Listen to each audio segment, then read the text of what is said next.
anything but explicit. It's complex, subtle, and sometimes misleading, and I suggest that it's changing because in the years since my trip to Miami Beach, where I first puzzled over how we choose to quench our thirsts, real and metaphorical, that secret dialogue has gotten murkier than ever. Back then, the mechanics of marketing was a new subject for me. I was writing about advertising for the online magazine Slate, but strictly from a consumer point of view, treating ads more as an extension of pop culture than as a business. My reporting on Red Bull involved the first of what would become many examinations of product or brand success, looking at both the buyers and the sellers. And it turned out to be an interesting moment to start paying attention to the relationship between the commercial persuasion industry and the rest of us. Soon, the steady march of progress that had been reshaping media and technology for years broke into a sprint through the rapid rise of devices and innovations like TiVo, the iPod, increasingly sophisticated cell phones, YouTube, Facebook, and so on.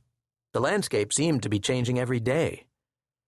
By early 2004, I was writing about all of this on a weekly basis in a column for the New York Times Magazine called Consumed.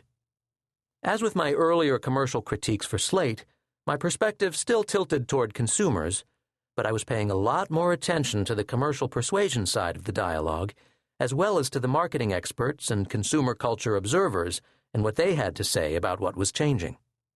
According to many of them, this new landscape not only had changed the commercial persuasion business, it had changed us. We consumers had become fundamentally different from prior generations.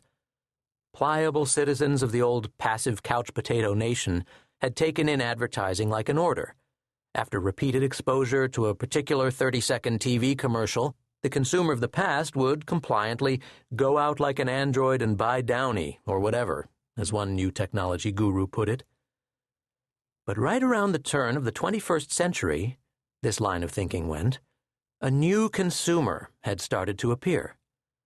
By the time I started writing Consumed, this clever new creature had been armed with all kinds of dazzling technology, from ad-blocking gizmos to alternative grassroots media. This added up to what professional zeitgeist watchers like to call a paradigm shift. Consumers don't march in lockstep anymore, one celebrated trendmaster declared. We are immune to advertising, other experts announced. The mindless mass market had been shouldered aside by thinking individuals. Consumers are fleeing the mainstream. Somehow we had all become more or less impervious to marketing and brands and logos. We could see through commercial persuasion. It's as if the fundamentals of human cognition were getting rewired, upgraded, and replaced as quickly as the latest BlackBerry variation.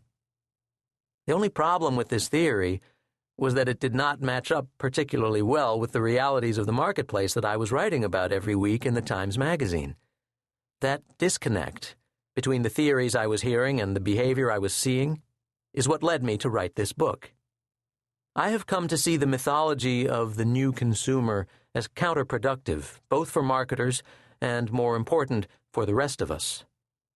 I do think there is real change going on, and that it can affect everything from our sense of individuality to the way we define community and how we balance those notions. But if you really want to understand it, then you have to start by understanding what isn't going to change. This is the starting point in unraveling the secret dialogue between what we buy and who we are. The first section of this book, then, is about what I call the desire code. Cracking it involves a few steps. The first is figuring out why symbols matter to us, how meaningful symbols, logos included, get created, and how, even when we claim to be immune from such things, we often participate in that meaning creation ourselves.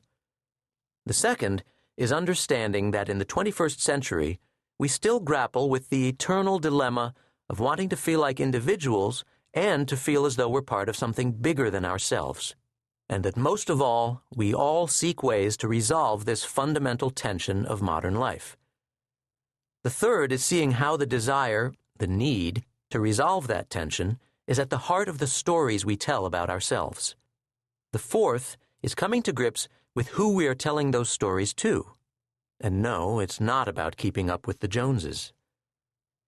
New consumer notwithstanding, it remains a commonplace to complain that Americans are obsessed with consumption or shopping.